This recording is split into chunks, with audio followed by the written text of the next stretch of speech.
I think we just lost the scope because Michael Jackson, the casting director, not the singer, decided to phone my phone, and I don't understand. I didn't think that Periscope would crash if you had a phone call coming through. I thought it would just finish it, so I've just texted now to go, don't ring me, Michael. I'm doing a Periscope on my phone. Fingers crossed everybody is back and nobody else will ring my phone.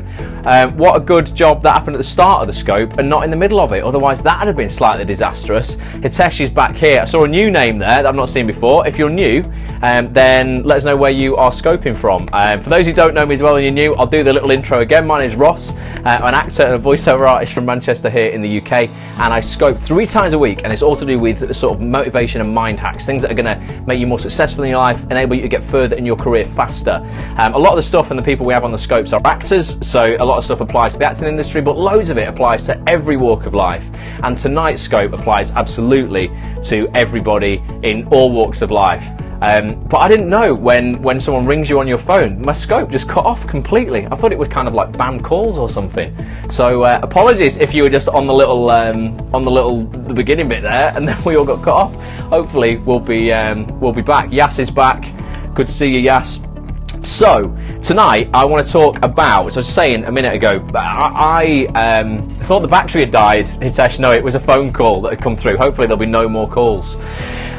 So yeah, I want to talk tonight about one chapter of a book that I read about a year ago. It's by a chap called Stephen Covey. I've just mentioned to the guys who were on this previous scope a little bit about him. He was a businessman, entrepreneur, keynote speaker, fantastic fella who unfortunately passed away in 2012, but he left a book that was called The 7 Habits of Highly Effective People. We're not going to look at 6 of them tonight. We're just going to look at one of them, which is the last chapter in the book, which is called Sharpening Your Saw, and it's all about what's that? I took this class 3 years ago. Very good class. Ah, awesome. Okay, wicked. Well, I've not took any class. I've just read his book, Stephen's book. But who's that? So, Text Laxed. Awesome. So you took a class. Well, that's awesome. Well, this is hopefully going to help everybody. It came about because I've been saying to people on the scope before, I'm creating a mindset course at the moment, which is due out at the end of, well, towards the end of this month. It's for actors. It's called Bulletproof Actor, Unstoppable Confidence, Infinite Success, and it really helps actors get their mindset right, because the acting industry is particularly it's harsh. People face rejection on a daily basis. It feeds into everybody's insecurities, and so I'm releasing this course. It's hopefully going to really help people sort of transform their life from a limiting life into a very empowering, limitless life. And I've been working flat out to get this course out in time for the end of November, and a couple of days ago I was like, right, I need to just kind of like have a little break. I need to stop. I'm not as efficient as I could be because I've just worked myself to the point where I'm almost at burnout, and I need to just take a step back and sharpen my saw. So that's what we're going to talk about tonight, and I want people to recognise whether they often kind of work themselves to the point where they're no longer being effective. So I've got some slides. Kim, if you're on the scope, you'll love the slides. Kim's always a fan of the slides. So how sharp is your saw? This is Stephen Covey's 7th habit of highly effective people. And for those who are on the scope who are actors and have never been on a scope before, yeah, check out bulletproofactor.com if you want to get on the invite list. This is going to be a good one for you. It is, Sam. It's a good one for everybody. Honestly, this is really good. But yeah, get yourself over to bulletproofactor.com if you want to get on the invite list for that mindset course that's coming out later this year. I want to start with a quote by Abraham Lincoln, and this sums it up. I tweeted this before to advertise that I was going to be doing this scope, and I think it makes a lot of sense. Here's Mr. Woodcutter. Found a nice piece of clip art for that. It says, "Give me 6 hours to chop down a tree, and I will spend the first 4 sharpening the axe." So it's really kind of saying that, you know, sometimes when we talk about procrastination and people say procrastination is always a negative thing because it's always putting something off. There are times where procrastination is vital, and you can use procrastination in a really positive way though, to really think through the problem before you start attacking it. So Abraham's like, right, before I start hitting this tree repeatedly with this axe to try and knock it down, I've got 6 hours to do it. Actually, you know what? I'm going to spend 4 of those hours sharpening this axe, so when I do go to work, I can work as efficiently and as effectively as possible. Before I even started writing the Bulletproof Actor course that I'm launching, I spent months researching how people put online courses together. I bought courses. I spent thousands of dollars on courses. Some courses to teach me how to create courses. If I'd have just ran flat out towards going, right, I'm just going to just launch this course, I'm just going to do this, I'm going to start writing it, I guarantee it would be nowhere near as effective as it's going to be when it does launch, because my tools were incredibly sharp before I started to write this course. So I know what I'm going to deliver to you guys is insane. I've distilled a bit of a blog post that I want to write down into some slides here, and I'm going to go through basically this seventh habit of sharpening your saw and how it relates to your life. We'll stop at the end of each slide, and we'll take some comments and go through and see if people relate to this. I'm sure you absolutely will. So habit 7 in Stephen Covey's book, The 7 Habits of Highly Effective People, is called Sharpening the Saw. Covey uses the common analogy of a woodcutter who is sawing for several days straight and is becoming less and less productive. The process of cutting dulls the blade, so the solution is to periodically sharpen the saw. Now, most people fail to understand what sharpening the saw really means. If you're overworking yourself and your productivity begins to fall off, common wisdom says to take a break, maybe even go on holiday. However, this isn't sharpening the saw. That's putting the saw down. Okay, when you put down a dull blade for a while, the blade will still be dull when you pick it up again.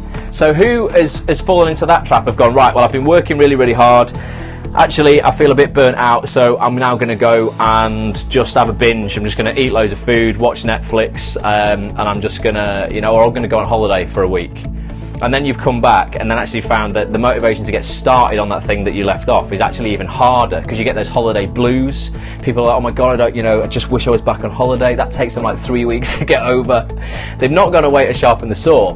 All they've done is they've just put the saw down and just gone away. And then when they come back, they just pick up that blunt saw again and then just start hacking at that tree. And it's still just as ineffective as it was when they left. So what sharpening the saw actually means is going away and doing an activity. And I want you to think about the things in your life that recharge you. There will be certain things that really inspire you. Maybe it's going away and doing a course, or it's going to the gym or doing some exercise or whatever it is. But it has to be an activity, not just pigging out, going to get drunk, going on holiday, and running away from the task at hand. So here's a few things to suggest. So think about what it would mean to sharpen the saw of your life. Was it exercise? Is it improving your diet? Is it educating yourself? That's a massive one for me. I read so much, I listen to so many podcasts, attend seminars that are online, you don't even have to leave your house. Is it learning a new skill, joining a club, meditating? We've had a scope on the importance of meditation, how useful that can be. Have a deep conversation with somebody, turn the telly off and actually talk to your family. Have a new new goals, set new goals, or have a review, update of your old goals. Organise your home or office. That's another massive one for me. Give me some hearts if you can't work in a messy environment. I just can't do it. I absolutely have to blitz everything at least once a week. Clear out a bunch of old tasks that you've been putting off. For me, it's definitely tidying, keeping everything nice and clean, so that I think tidy desk, tidy mind. Or is it go to the gym's a big one for me. Running is a big one for me. If I really need to kind of recharge and get inspired, I'll go on a long run. I'll do a half marathon, something like that, and I'll really think about what's going on in my life, my business, how I can improve things, what areas I might have lost focus on. So give me some ideas whilst I have a bit of fruit tea. For everybody, to give people ideas for what might help them in their life as well, sharpening their saw as they move forward. Then we're going to look at how you can kind of become even more productive through doing this. Some again, to relate back to that woodcutter. So we got game of squash for Sam. I used to play squash, Sam, and then I realised I was terrible at it. Just absolutely terrible at it. I would hear the ball hit the wall, couldn't see it, be like, where is it? Because I've got dodgy eyes. I was like, I hear it, it's somewhere, hear it, no chance. So I just always get beat. Badminton, that's a better one for me, because the shuttlecock floats in the air for a lot longer. You get a lot more chance. Come on guys, Sam can't be the only one who knows kind of what sharpens her saw. What sharpens your saw? I'm a coach, give you some tips. I don't think it'd be any good, Sam, honest to God. Seriously, I'm just a lost hope when it comes to squash. What about cooking? Who likes to cook when they know it's not actually a necessity? They can cook for fun. Everybody's getting big on the Great British Bake Off. Maybe you like to bake cakes. You know, something that kind of is an activity that requires your focus. That's going to, you know, it's going to actually require more than just lying there and slobbing out in front of a film. What is it for you? Maybe it's going mountain biking is a big one for me. That takes a lot of concentration, so you don't kill yourself. Even though I've nearly done that on quite a few occasions. But yeah, sport, reading, definitely. You know, there's loads of things. Tennis and exercise. You can only concentrate on that. Yeah, absolutely. Yeah, definitely. You can absolutely only do one of those at the same time, Nina. Definitely. Tennis, another one I wasn't particularly good at. Always hit the net. Just didn't quite understand, and I don't understand how to serve in tennis because they seem to throw the ball up and then jump and hit it. Just could never do that. Could never do that. So, in terms of so that's what basically sharpening the saw is. It's not putting the saw down. Okay. However, saying that, the woodcutter can't just alternate between cutting wood and sharpening the saw indefinitely. Tinkering with tech, says Yas, helps me focus. I love a bit of that, a little bit of technology. Tinkering with Periscope without people ringing you on your phone and ruining your scope. So you can't just alternate between cutting wood and sharpening the saw over and over again. Okay, downtime absolutely is necessary. So there will be times where you go, you know what, I do just need to sit in front of Netflix and I do just need to kind of recharge my batteries that way. But that isn't the same as sharpening the saw, guys. So the woodcutter can become even more productive. Think of it this way. How can you become even more productive?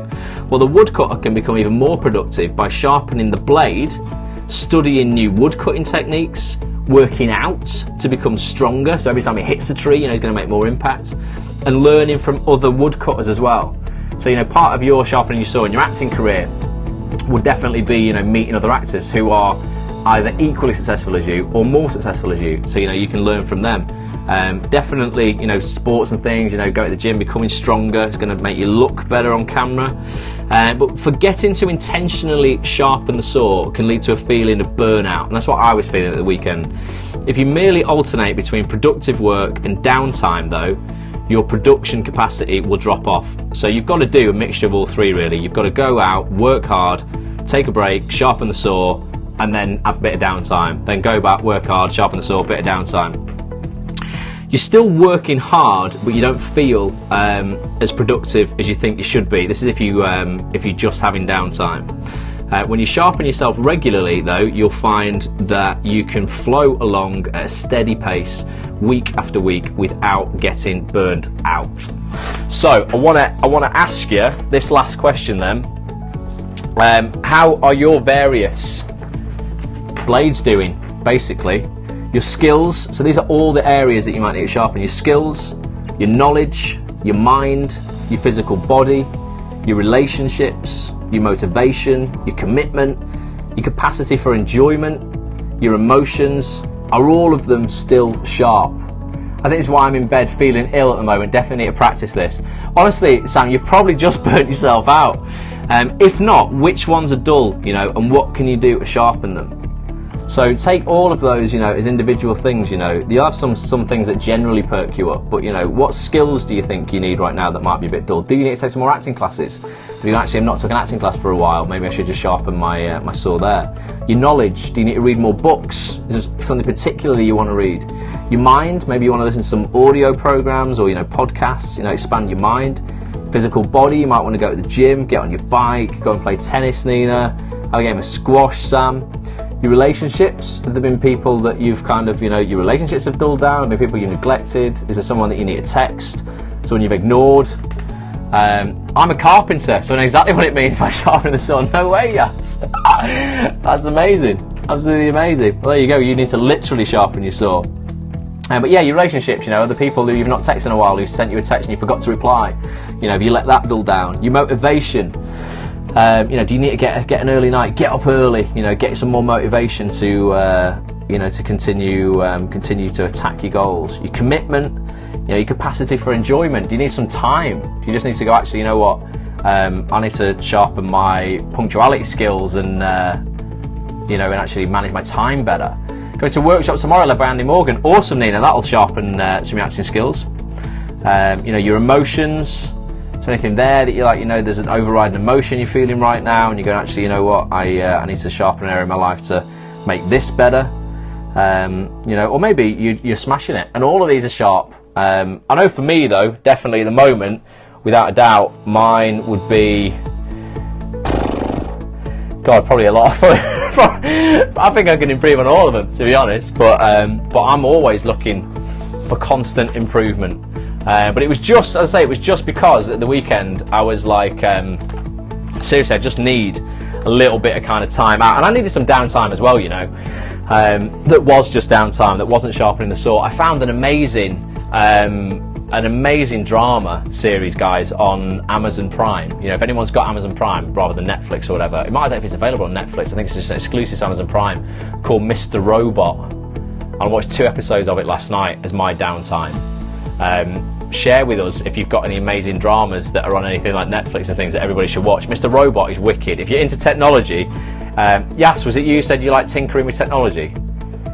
It's about hackers and how they can try and bring down a company, like a fictional company in this fictional world, obviously, like Apple. It would be like bringing down Apple, and it would be like Apple owning like half of the world's debts in terms of they own all the credit card companies, and this group of hackers go into town to try and take down this company, erase all of its records, so everybody who had a credit card with them basically just gets rid of their debt. I think it's amazing. It's like a redistribution of debt on a massive scale, but it's filmed beautifully. It's by Universal. They make it. It's acted brilliantly. It's just awesome. So if you want some downtime, check it out, Yas. Check out a bit of Mr. Robot, it's called. But yeah, we just have a think about it. As I say, you know, sometimes you can work too hard, you know, and I know I come on these scopes all the time. I'm like, right, you've got to do this, you know, we should do this, we should work harder, go after our goals more, all this kind of thing. Sometimes you can actually just do that for too long, and you need to take a step back to rejuvenate, and sometimes just disconnect. It says in the book that you should try and sharpen your saw for 1 hour a day. So just think this week, we're only on Monday, going forward, whether you could spend, you know, I'm sure you could find an hour, you know, to sharpen that saw. It talks about, say for instance, like, you know, you did a full shift at work, for those who you know, have a day job and they might come home at 7 o'clock, then they've still got work to do. It tells you to look at things like going, right, okay, is it better for me to push through now and do this 2 hours of work at 7 o'clock when I feel tired and I've worked the whole day? Or actually, is it better for me to spend that time sharpening the saw? So doing an activity that, you know, might just be, it could be something like baking, you know, or something that you really enjoy, that's going to kind of fill you up a little bit with, you know, a bit more fulfillment and space to enjoyment, like it says there, you know, capacity for enjoyment. Go to bed early, and then would it be better to get up 2 hours early and do that work in the morning when you're rejuvenated and you're feeling ready? Sometimes we can just carry on and carry on and carry on. I know I work sometimes to like 1 o'clock, 2 o'clock in the morning, and I'm trying to get this mindset course done, and it's sometimes just a little bit too much. Sometimes you just need to take a step back and just relax. So think this week about the things that you can do to sharpen your saw, and let me know. Let me know if you can think of anything now. Let me know, you know, what you might do. So Soz Halan ZT is here. Hello. Let us know where you're watching from, if you're new. But yeah, let us know what you think, how you can sharpen your saw this week, and also how you can have some downtime. But like I say, check out Mr. Robot. That's definitely my downtime. One thing that I would suggest, sharpen your saw, it's going to have a little read of Lewis's book that we're going to talk about on Friday book club again. We're going to be looking at another chapter of Lewis's book. I think we all agreed on the last book club we're going to be looking at the chapter that's called Cultivating a Champion's Mindset. We're going to be looking at that on Friday. If you've not got Lewis's book yet, you can check it out on Amazon.co.uk. I think the hardback copy, it's about 15 quid, I think, but it's brilliant, guys. Honestly, would really highly recommend it. Go check that out. I'll be talking about that further on Friday. I'll be back on Wednesday for another scope. No idea what we're going to be talking about. Like I say, these are all kind of quite random things that just pop up in my life that I go, well, maybe if I'm feeling that, everyone else is feeling that as well. That's how this one came about today. But I'll be talking about something completely different on Wednesday, and then it's going to be book club on Friday.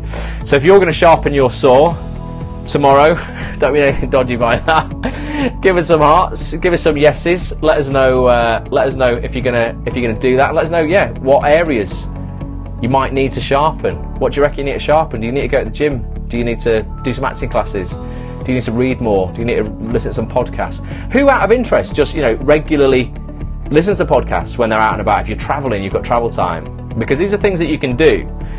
Tony Robbins, awesome guy, I'm sure you've all heard of him, great motivational speaker, very inspirational guy, and talks about net time, which stands for no extra time. So these are things that you can do whilst you're doing other stuff. So you can listen to podcasts or listen to audiobooks whilst you're on the train, and otherwise you would just be sat there doing nothing. Whilst you're in the car, otherwise you would just be driving doing nothing or listening to some music. You know, if you're playing tennis or squash on your own, it might be a bit rude to have headphones in. But yeah, you know, if you're playing a sport that is on your own, maybe you're going out golf on your own. I'm going to start training for the run. Yeah, exactly, Laura, definitely. We'll get some podcasts in whilst you're training for the run. Expand your mind while you're expanding your body at the same time. And for those who don't know about that, we're doing the Manchester 10K as a group. Lots of people who are on these scopes are going to be doing the Manchester 10K. If you want to get involved, particularly if you're an actor, go to the facebook.com/groups/Bulletproof Actor. If you're not an actor, just come and join anyway. It doesn't matter, we'll have you, we'll adopt you, it's fine. But we're kind of planning our attack on the run within that Facebook group.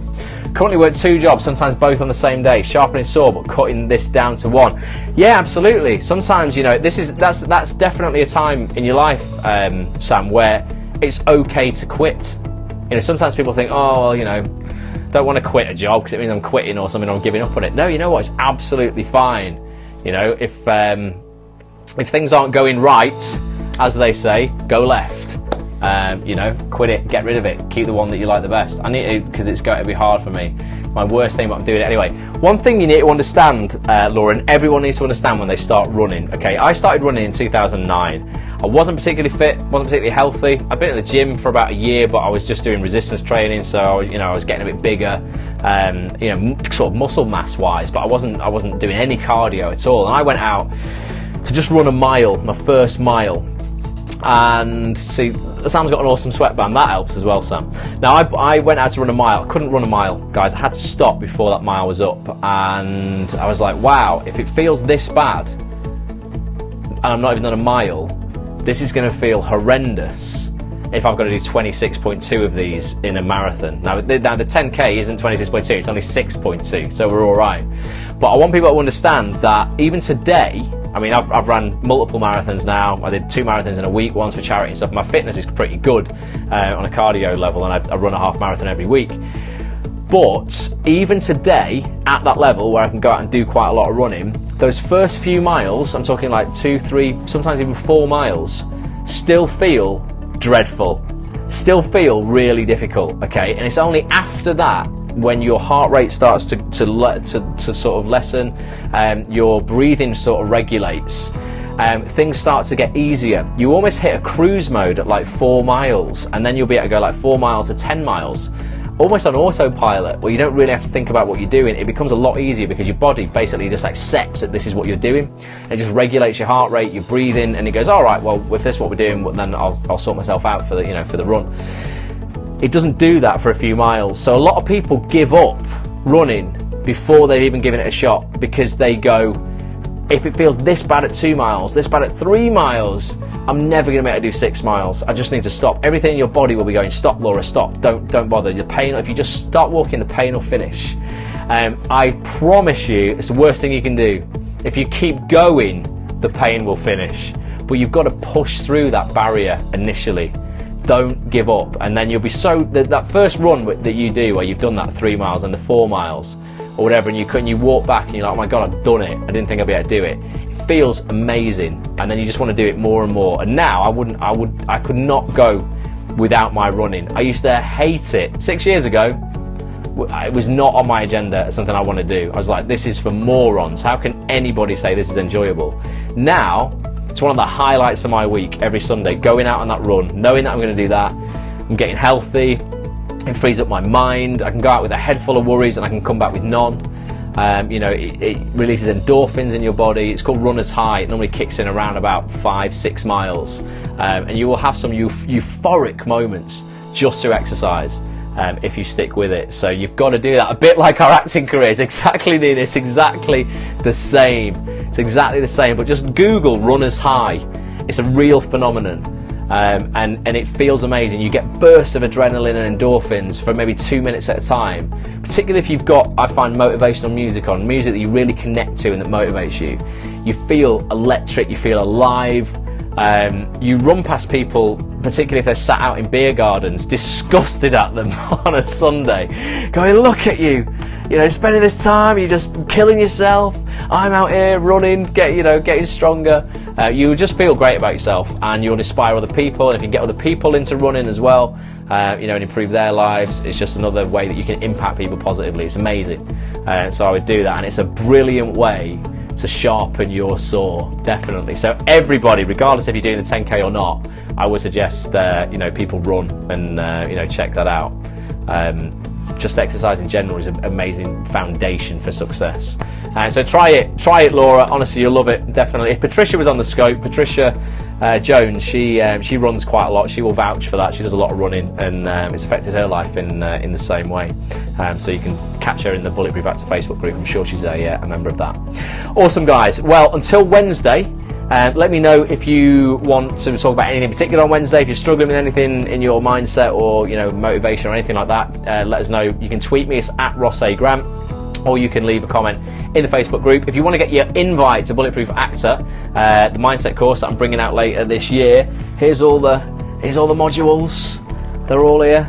Got five of them. They're going to change people's lives. I'm just filming the course at the moment. Get yourself over to bulletproofactor.com. Leave your email address. You can watch a little promo video there as well, see a little bit more about what it's about, and you can get your invite if you leave your email address. It's going to be invite only when it first launches. So until then, guys, thanks so much. Thanks for bearing with me at the beginning when Michael phoned me and the scope just cut out. I'm going to have to ring him back now. But yeah, thanks for hanging in there, staying with us, and I will see you on Wednesday for some more motivation, mind hacks, and who knows what is in store. But I will see you then. Bye for now, guys. See ya.